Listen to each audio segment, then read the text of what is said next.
Karantin qoidalarini buzib, niqobsiz eplab shaharni kezib yurishgan 2 nafar qoidabuzar qo'lga olindi va ularga nisbatan 15 sutka ma'muriy qamoq jazosi tayinlandi.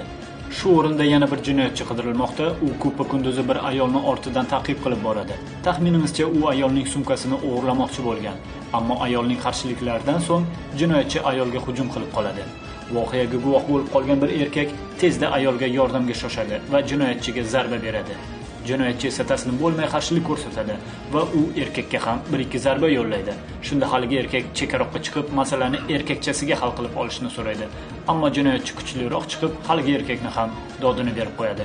Hozirda holat yuzasidan tergov qidiruv ishlari olib borilmoqda. Endi esa kunning boshqa yangiliklari. Bir erkak xotiniga kiyinish uchun pul beradi va xotini magazinga qarab uchib ketadi. Hamma xotinlar uchsin ekan.